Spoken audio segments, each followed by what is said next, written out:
The Tom Woods Show, episode 2302. Prepare to set fire to the index card of allowable opinion. Your daily dose of liberty education starts here.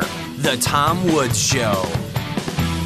Hey, everybody, I'm giving away 3 free courses from my Liberty Classroom. One of them is ex-Marxist Michael Rechtenwald teaching you about critical theory so you can understand leftism and fight it better, as well as our course on how Alexander Hamilton screwed up America and the history of the conservative and libertarian movements. Check it out at 3freecourses.com. Hey everybody, Tom Woods here. If you read my newsletter, and why wouldn't you? Because of how legendary it is, you can subscribe to it at tomwoods.com. I mentioned something that happened last week at Stanford, and my gosh, the things piling up that are coming out of Stanford. They're just unbelievable. But we're talking about an episode involving a federal judge, in effect, getting shouted down. There's so much disruption, he can barely say what he wants to say, and he wants some administrator to come and take care of it. And he gets an administrator, all right, but it turns out rather the opposite of the way a civilized person would expect it to. So I'm very happy to have with us today Tim Rosenberger, Jr., who is the president of the Federalist Society chapter at Stanford, and who, as a matter of fact, introduced, is it Judge Duncan? Yes, sir. Okay, at this event, and I want to talk to Tim a bit about what actually went on and what's happened in the aftermath of this episode. So, Tim, welcome to the show. Thanks for having me on. Excited to talk. I'd love it if we could first actually have you say a word about the Federalist Society itself. I've had the pleasure of speaking to a number of chapters of it over the years. In fact, I had one day where I spoke at Columbia Law School to a huge crowd of law students, and then that afternoon spoke at Rutgers, both events put together by the Federalist Society. I feel like the Federalist Society is the best effort we can make at equal time, let's say. That's a very charitable description of us, so thanks. We're technically a nonpartisan group, but we are probably the only diversity of viewpoint at a lot of law schools. And so we bring judges, scholars, practitioners, people who are doing important work in the law, generally who share a common view that the role of the judicial branch is to interpret the law and apply the law rather than to sort of make up the law. So it's generally unified by a restrained view of the judiciary, but not by any particular set of views on any of the issues that would come before judges or affect how we interpret policy. I remember, at least in the old days when I used to follow the Federalist Society a bit more, they were also keen on having debates. In fact, a couple of the times when I was invited, they would ask me, can you think of some good person who might counter what you're saying so that we can hold a debate? And again, the idea being that we're contributing to a robust exchange of ideas that we might not otherwise have just by having a debate, letting 2 different perspectives hash it out. That is always our goal. We like having debates. And in the absence of debate, we like to do responses. So we would invite a judge or a lawyer to come in and talk, and then have a professor offer a response. So even if there's not direct adversarial back and forth, we're sort of showing both perspectives. Unfortunately, for the last several years, it's been really hard to get people to come give responses.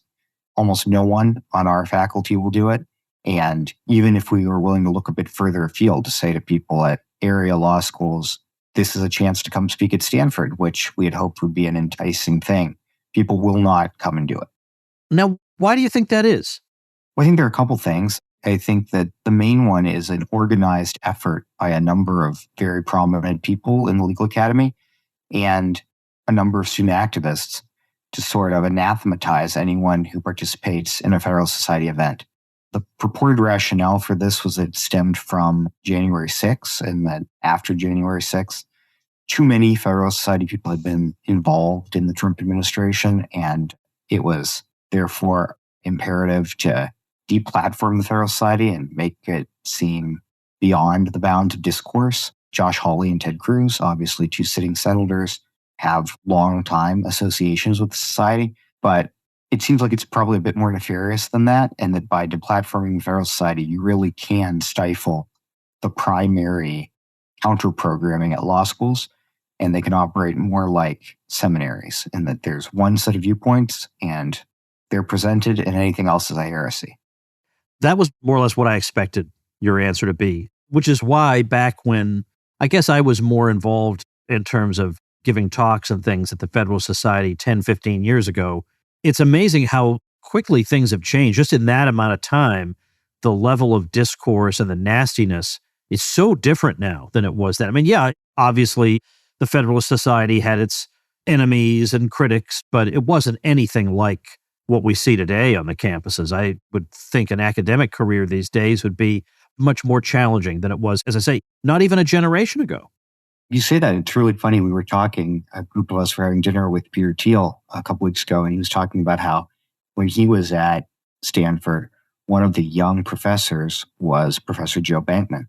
And Professor Bankman was telling anybody who would listen that it was really important that the academy diversify and that they shouldn't offer tenure to any more white male professors. And at the time he heard this, Peter thought, wow, this is very brave in a way. This guy really cares about diversity. He's really putting himself up for these beliefs because he doesn't have tenure yet. And sure enough, shortly thereafter, he got tenure. And in a way, the secret to getting tenure in that moment, if you were a white male academic, was to make clear you were really an ally and say things like this. Now, if you want to get tenure as a legal academic, you probably shouldn't have any associations with the Federalist Society. That's probably a bad idea. And you really need to wholeheartedly embrace the sort of mainstream thought at law schools, which unfortunately is increasingly far from the mainstream thought in America or in the judiciary. Yeah, this is a real problem now that, again, back when I maybe was more engaged with the Federalist Society, yeah, there were some crazy ideas in law schools and at universities at large, but I think we comforted ourselves by saying, well, that's the way the universities are, and they have crazy ideas floating around in them. But now we're getting to that stage where the ideas are now making their way into American society, and that this is the trend in law schools. And so it is important, frankly, to wage the battle here, because the law is almost everything we have in a way. If that goes, then you're going to have a society you don't want to live in. And I say that with a libertarian audience that probably is very unhappy with much of what passes for American law. But I'm telling you, there's always something worse. And they don't have critical legal studies anymore, which was a more or less Marxist approach to the law. But they don't really have to. They don't really have to openly have something like that, because I think more and more the direction of the faculty and the ideology that's creeping in, it's just taken for granted by everybody that we look at the law in a particular way. We look at the law as an activist would look at it, and not in the restrained way that you're talking about. And this could have very, very bad effects for American society. So you got to fight it. And at the very least, you have to bring in dissident perspectives. And that's what the Federalist Society is doing. So unless you want to jump in on that, we'll head over. I think you talked about an activist approach to the law. And in fact, Stanford in particular is taking an activist approach to everything. About 5 years ago, the current provost, Persis Strel, said to a group of faculty that the thing that Stanford was looking for across its admissions was for the activists of tomorrow. And you think about that, you think about the things that Stanford is excellent in, for example, computer science. And you wonder, well, why would you want the activists of tomorrow? And so this is a very corrosive thing. My suspicion is many of the elite schools beyond Stanford are doing this. And if what you're looking for is activists in law, in medicine, in the hard sciences, you're going to have a very big problem and an increasing loss of confidence for everyday Americans in the people running things like medicine. Let's talk now about the event, the notorious event. What was the topic, and who is Judge Duncan? Yeah, Judge Kyle Duncan is a very well-regarded judge on the Fifth Circuit. As I imagine your viewers know, as a circuit judge, he sits one level below the Supreme Court. And we try to get a good mix of judges who are longtime friends of our chapter, who are either alumni or have hired a lot of clerks, and people we haven't gotten to hear from very much. And so Judge Duncan is a relatively recent appointee. He was a Trump appointee, and he hasn't visited Stanford before, so we wanted to hear from him. He was coming to speak on Twitter and gun regulation. And the reason we wanted his perspective on that is because a lot of affirmative litigation on the right goes through the Fifth Circuit. So the Fifth Circuit is Louisiana, Mississippi, Texas. If you're a conservative and you want to get a ruling that's sort of in your favor, you tend to file there. Similarly, where we live in California is where you file if you want sort of a left of center ruling. So a lot of the nationwide injunction that stopped the Trump travel ban. That came out of the Ninth Circuit. So we wanted to get a perspective from one of the more right-leaning circuits on how affirmative litigation was used on some really controversial and timely issues. And Judge Duncan was the perfect person to have come speak on that. All right. I guess in a way you've kind of answered that. He's a Trump appointee, which is almost all we need to know. But what is it in particular about his history that would have had so many Stanford students agitated? Well, I think there's sort of the charitable version and the uncharitable version. So the charitable version, where you think that people really believe the things that they were protesting about, or even knew about the substance of the things they were protesting about. Judge Duncan has been on panels or written decisions that were adverse to sort of democratic political aims. So he didn't, for example, create additional representation for Black voters in Louisiana. More fundamentally, the big hook was that he is supposedly transphobic because he refused to use the defendant's pronouns. And we can go into that case more, but at its core, this was a man who had been convicted of sex crime, after conviction, identified as a woman and wanted federal government to use the new preferred female pronouns. And Judge Duncan did not use them, in his opinion, and furthermore said that the federal government did not have to use those preferred pronouns in sort of handling and filings related to this, again, convicted sex offender.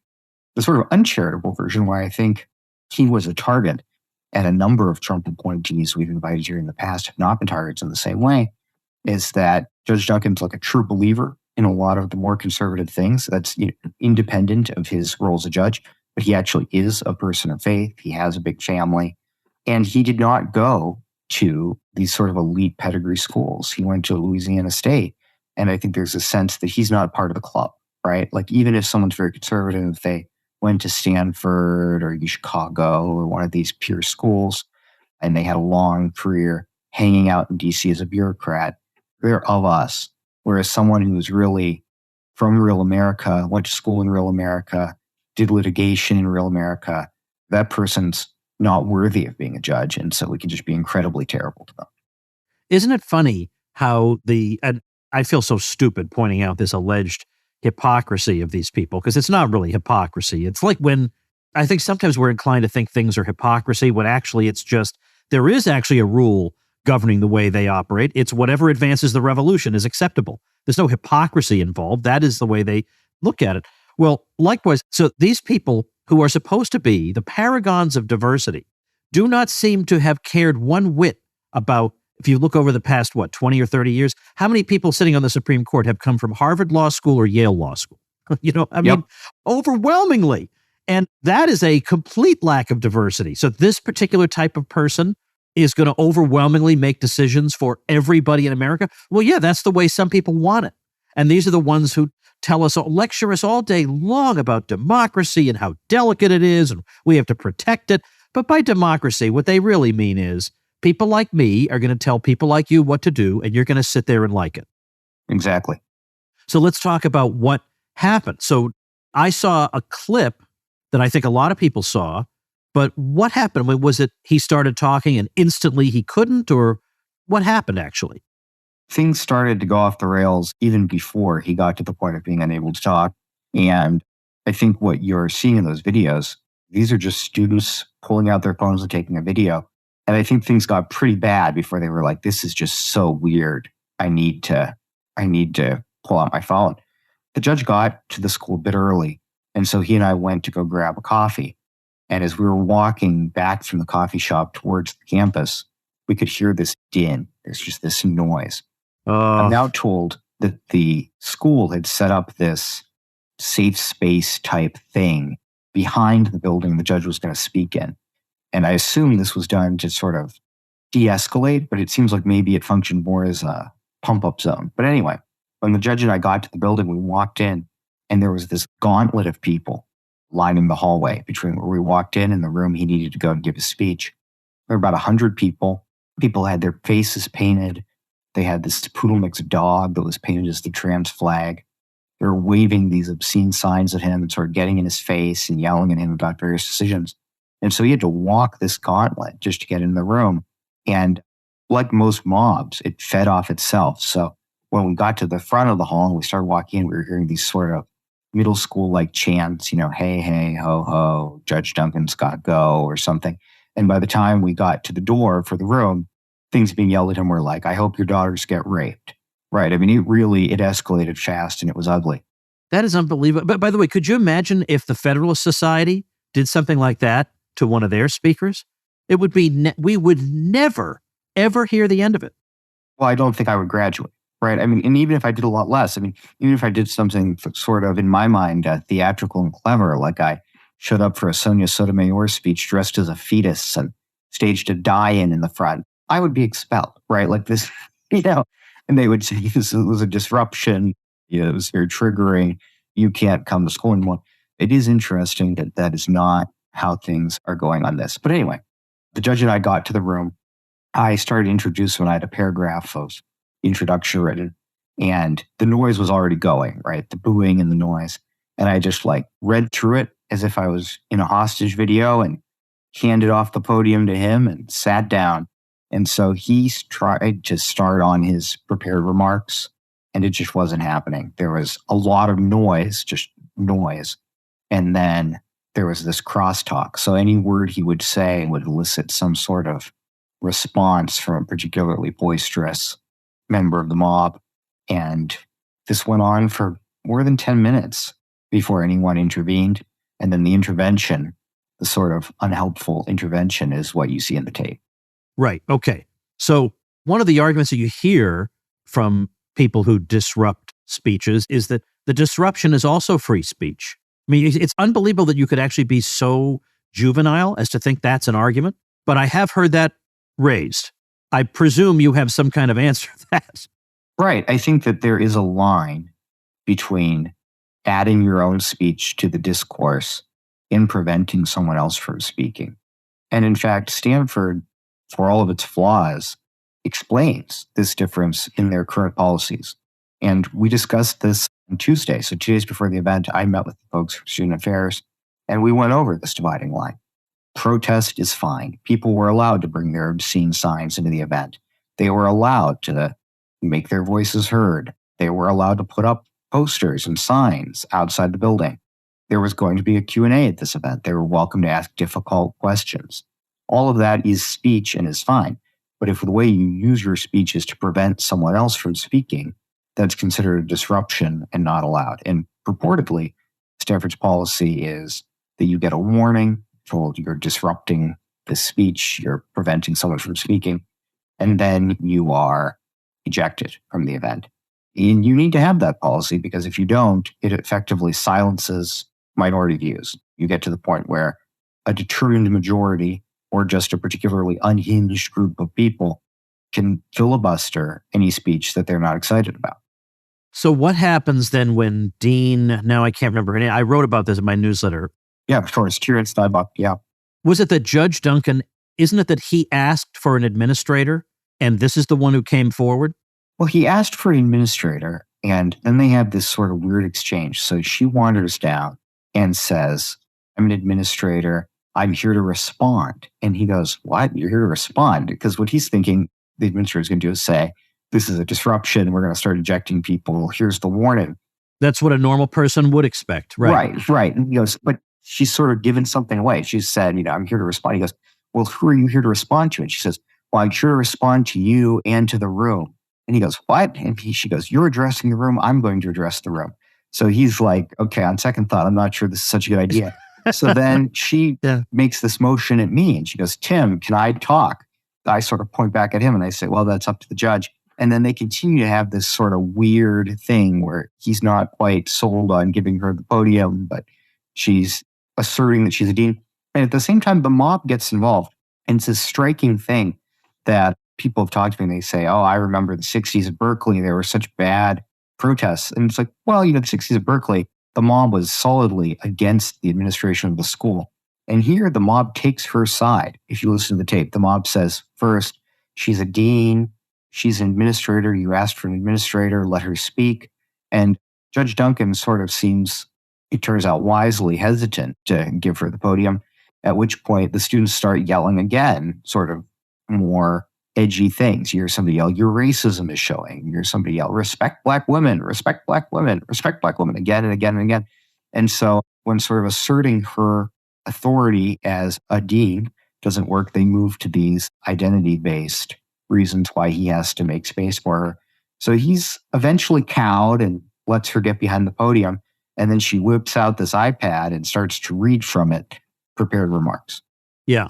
Which she claims she had just written while she was sitting there. Well, I'm not sure she claimed that. I mean, has she claimed that on the record? What she said at the time is, I had to write this down because I'm uncomfortable.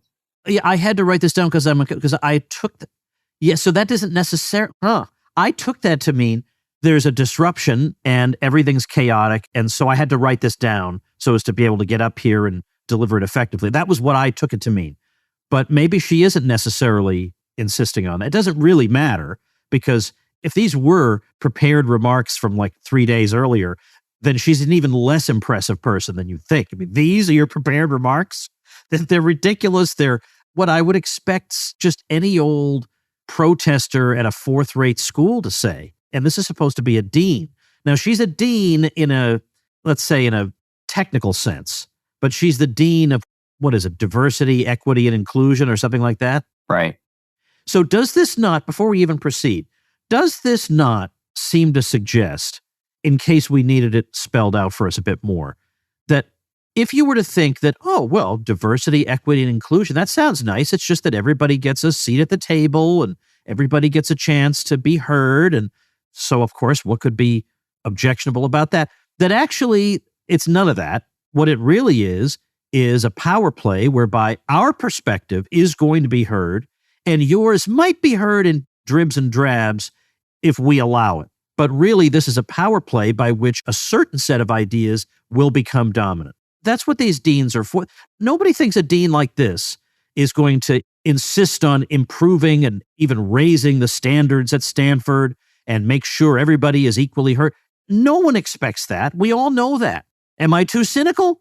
No, I think one wants to believe that you're too cynical. But in reality, you always end up being exactly correct. That the belonging being created is for a certain set of people. The inclusion is the inclusion of a certain set of people. And it tends not to be actually the people whose voices are minority views at law schools.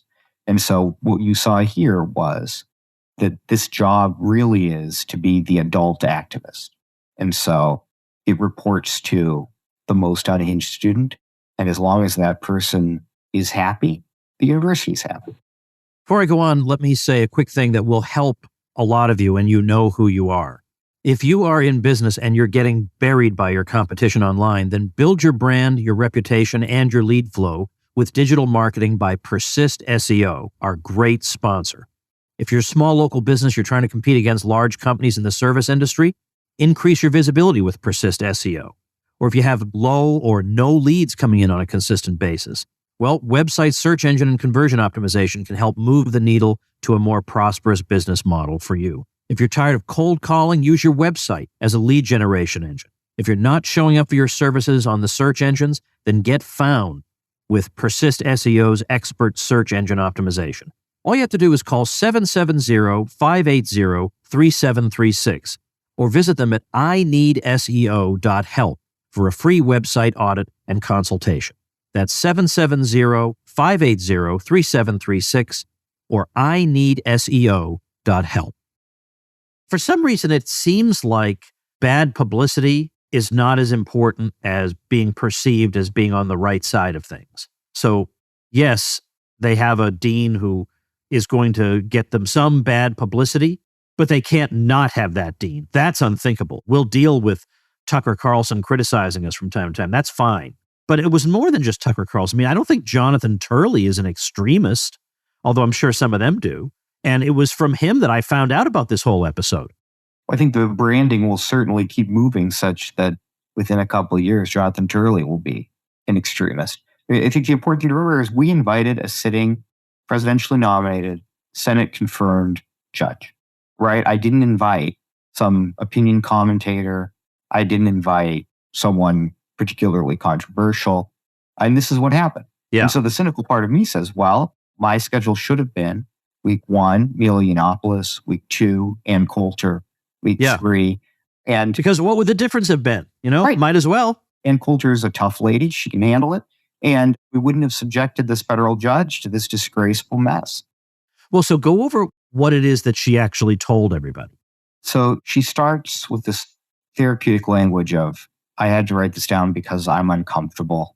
I'm uncomfortable because I'm up here. I'm uncomfortable for this speaker who's tearing apart the fabric of this community. And then she turns to the judge and she says, I hope you realize that your words and your actions as a judge are received as violence by people in this room, that it puts them in a state of harm. And then she says, I hope that you have something really important to say, that the juice is worth the squeeze, that all of these horrible things that are descending upon our community are worth it for you to talk about Twitter and guns or whatever you're here to talk about. And at this point, between the initial filibuster and her little interlude, we're about halfway through his allotted time. It's supposed to be an hour-long event. We're now about halfway through it. So hard to say that he's now really getting a chance to speak since he had prepared an hour-long speech with Q&A and now half that time is gone. And second, the tone of free speech is not really free when you have someone invoking the power of the university, shaming the speaker and critiquing them in advance of their ability to speak. It was just a very weird thing. So how does it end? How does the event end? She leaves the room to cheers. She leaves the podium and the situation isn't really fixed immediately. There's still a lot of tenseness. There's still a lot of noise. He still can't really give his speech. And then she has this sidekick who's this guy who apparently is from the Maine University. I'd never met him before, but he works in student affairs somewhere. And he wanders up to the leader of the mob, a student, and they have some sort of exchange, at which point that student stands up and says, okay, I want half of you to leave the room in protest. And I want the other half of you to stay here for the Q&A. And tone down the heckling a little bit. Right, exactly. Yeah. And so half the students get up and they leave. And that does change the ratio in the room, right? So that it's not such an overwhelming majority of people are there to be part of this mob. There are now a more equal number of people who are here to talk about gun control, people who are here to yell about rape or whatever. So this is probably good. And there is a bit less heckling. But by that point, we solidly are halfway through the time. And so he says, fine, let's just go into Q&A. And so he goes into Q&A and he gets a number of kind of bad faith or very personal questions, including getting into it with this guy with the sign. I don't know, am I allowed to say bad words on the podcast or are we? Well, if they're really bad, we'll bleep them out. Okay, just for the kids whose parents are listening. Right. So one student has a sign and is waving it like he's in front of a check cashing store or something. He's like throwing the sign around and it says, Kyle Duncan can't find the clit. And so Judge Duncan sort of points and says, what does that even mean?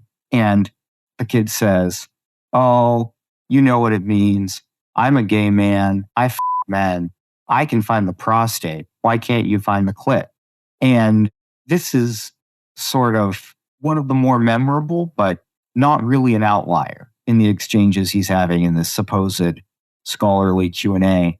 And the room gets tenser, and you can tell it's not heading in a good direction, at which point the event is called, and 2 federal marshals take him and me out of the building, and they put him in a car and drive off. That is unbelievable. That is unbelievable. I mean, I use the word savage somewhat liberally, I admit. But I don't know how else to describe people who act this way and who speak that way to another human being.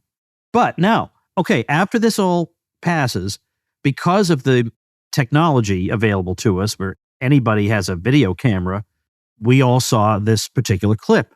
And then it did start getting media attention.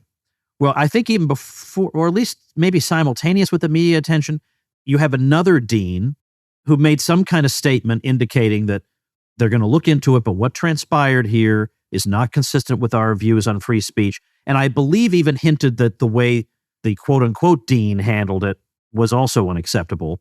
And then this dean, in turn, has been protested since then because she had this crazy idea that when a guest is at your event, you let the person speak, wild radicalism she had in her head. Can you fill in the blanks of what I just said? Absolutely. So this event happened on a Thursday, and the media started to pick it up. There started to be murmurs of it on Twitter that night, and by Friday, you were seeing it pop up a lot of places on Twitter, in some reporting. Over the weekend, the dean and the president of the university, so the dean, like the dean of the law school, the real dean, and the president of Stanford, so her boss, send out this joint apology where they apologized to the judge. They clarified that this was a disruption, not protected speech, which was important because during the event, one of the administrators actually, you can hear on the tape saying, oh, well, this is just speech. This isn't a disruption. And you're like, well, what would be a disruption? Lighting the dais on fire? I mean, yeah, right. Yeah. If this isn't one, yeah. So this sort of clarified that this had in fact been a disruption. And they say that the intervention by Dean Steinbach probably wasn't in line with the school's policies on free speech. So an important first step, but one that only comes because of media attention and pressure about 48 hours after this thing goes down. I think a little more than that. And one that sounds somewhat strong, but is mainly operating in platitude, right? Like this won't happen again. Well, I mean, who's to say this won't happen again? You know, we're looking into it, looking into our policies. But the policies aren't really the problem. And sort of telegraphing that nobody's really going to be held responsible, right? That there won't be serious consequences either for the mob or for these administrators. And then, as you said, this appropriate but not particularly tough apology then gets all kinds of negative flack. So one of the groups that helped plan the original mob, the National Lawyers Guild, sends out this email to the student body saying, this was Stanford law at its best. We think this was handled very well, and we hope you'll join us in speaking truth to power and holding people accountable in the future. So that goes out. The Human Rights Club sends out a similar email. The American Constitution Society, another leftist-centered group, similarly comes out in favor of Dean Steinbach and sort of asserts that nothing really wrong happened. So you have the student groups sort of lining up, totally unrepentant, the people who were in this mob saying, we'll do it again. And then on Monday, the Dean Martinez, still teaches. So she teaches one section of con law every year. And so that class ends up being protested. The vast majority of her students wear all black. They have this protest of her class. And then they gauntlet her as she's leaving the room. And so it doesn't seem like there's even fake contrition on the part of the people who formed this mob. And it isn't clear that Stanford plans to do anything significant. I think they just hope it goes away. And that's the end of the story? That's where things stand now? That's where things stand now. I'm told that there's going to be a committee on free speech. I hear from some of the faculty in the main university that they already have, before this event, they had agreed to form a committee on free speech, but that it is held up in the committee on committees and that it has not been. Yeah, right. Is that not bureaucracy in a nutshell? Oh, it really is. I mean, this is what happens when your school is like $40 billion plus hashtag innovation, and you just are a big bureaucracy with a lot of money. So they're supposedly thinking about free speech, but unclear that they're going to do much. It doesn't seem that anyone will suffer any real consequences. And a lot of the people who have agreed to come visit the Federalist Society in the spring, a number of other judges are calling me and saying, is this going to happen to me? I like the idea of coming and speaking at Stanford. And I like the idea of meeting with some of your students and hiring clerks, but I don't like the idea so much that I want to do whatever that was. And so I'm really grateful no one has officially canceled yet, but a number of people are really questioning whether this is something they're interested in doing. Obviously, I know what you would like to see the university do. Is there anything at all, given that the real minority on the Stanford campus is people like you, obviously, because I guarantee you that the various victim groups who we are told are the marginalized people in society, they're so marginalized that they can, without consequence, shout down anybody they like and know for a fact that if they bring a speaker, absolutely nothing will happen to that person. That's the opposite of being marginalized. You guys are marginalized. Is there anything you can do about this? Well, I don't think you can just accept. I think a lot of people on the right are sort of inclined to say, well, the elite universities are lost. And again, Stanford has $40 billion. A lot of these schools have just a ton of money.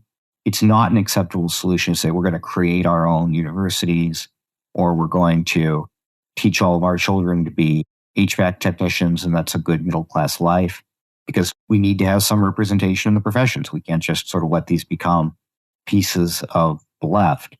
I think you have to fight very hard. You have to hope that there's something redeemable at these schools. But I think there's two prongs. The first one is the sort of policy and administrative one where you say, we need to enforce some sort of consequences for the guilty, and we need to think about how the power levers at the university can be arrayed in a way that protects free speech and dialogue and things like that. The other thing you have to work on is, even if I had brought Satan as a guest speaker, there should be people yelling that they hope that his children will be raped. I mean, there's something sort of deeply disordered and culturally sick in a place where that is the level of dialogue and the way people treat each other. And so I'm not sure what the answer is to reset so there's less contempt and hatred. But being a evangelical Christian, I've got to think prayer is part of it, and that there's some role for people of faith to play in sort of changing hearts and minds. Well, I hate to leave on a kind of an ambiguous or even a discouraging note, but I don't know what we can do other than publicize stuff like this, but then we publicize it, and in a way it's going to make things worse at Stanford because it'll drive away more of the people who would bring genuine diversity to Stanford, and it'll attract more of the sort of person who cannot bear to hear his ideas challenged, which is a deeply and profoundly juvenile way to go through life, but it's the way they've chosen. I wish we had something better to end with. I'm not totally sure I accept the premise of that first point, that this is going to drive people away from Stanford, which we need. I think that maybe we just need to be a bit more honest with people, that there's still something very worthwhile. If you're someone of faith or a person who's conservative, we still need you to go to these elite spaces. We need you to get the training that they offer insofar as it has any value, but we also just need you to be there and sort of keep the light going. And it's not going to be comfortable. It's not going to be a fun time. It's not going to be a safe space, but maybe you're called to something more than that. Maybe this is a way that you can do something of value at a very young age. And so you will get a different experience and a richer training than your peers on the left.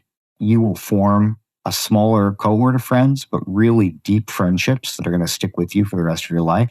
And you're going to have the opportunity to make a difference in our society that you might not find if you hide out at Hillsdale. So please come to Stanford, fight the fight. There's an alumni network that is small but mighty and will back you. And we need you. Wow, that's a good appeal. That's a good appeal. And I, as much as anybody, think that in cases where it's feasible, it may be necessary to create parallel institutions. But in terms of creating an entirely new network of law schools, I don't know if that's doable or if we have enough time to do it. So it may genuinely be the case that there is no substitute for rolling up your sleeves and getting in there and fighting. Because as I say, if a certain philosophy of law spreads further than it has already, we're all going to be very sorry. And so maybe exactly the strategy that you're recommending is the correct way forward. Well, is there any link or anything you want me to tell people about if they want to follow you more or maybe know about the Federalist Society or anything like that? Any link you want to share, let us know what it is.